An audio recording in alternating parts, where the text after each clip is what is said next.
Hello, আসসালামু আলাইকুম। আজকে লইট্টা মাছের শুটকির ভর্তা বানালাম। প্রথমে আমি লইট্টা মাছটাকে ভালোভাবে বেছে নিলাম। বেছে আমি লইট্টা মাছগুলোকে কেটে নিব। ছোট ছোট করে আমি কেটে নিব। এই ছোট ছোট করে কেটে নিলাম লইট্টা মাছগুলোকে। তারপর আমি লইট্টা মাছগুলোকে ভেজে নিব। এই চুলোর মধ্যে আমি কড়াই বসিয়ে দিয়েছি। আমি লইট্টা মাছগুলোকে ভালোভাবে ভেজে নিব, মচমচা করে ভেজে নিব।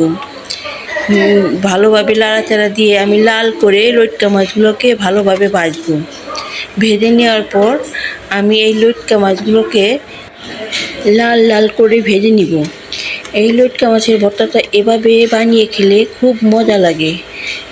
এই লাল লাল ভাজা হয়ে গেছে, এখন আমি নামিয়ে আমি এটাকে ভর্তা বানাবো। এই ভালোভাবে ধুয়ে নিলাম আবার লইট্টা মাছগুলোকে, যাতে বালু না থাকে। লইট্টা মাছগুলোর মধ্যে বালু থাকলে কিচকিচ করবে, তার জন্য ভালোভাবে ধুয়ে নেবেন। নেওয়ার পর পাটা পুঁতার মধ্যে এই লইট্টা মাছগুলো দিয়ে একটু মরিচ বাটা দিয়ে এটাকে বেটে নেবেন ভালোভাবে।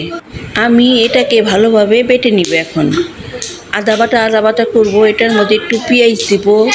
তারপর এই দেখে না লইট্টা মাছের ভর্তা, অনেক সুন্দর, কালারটা দেখতেও অনেক ভালো। আল্লাহ হাফেজ।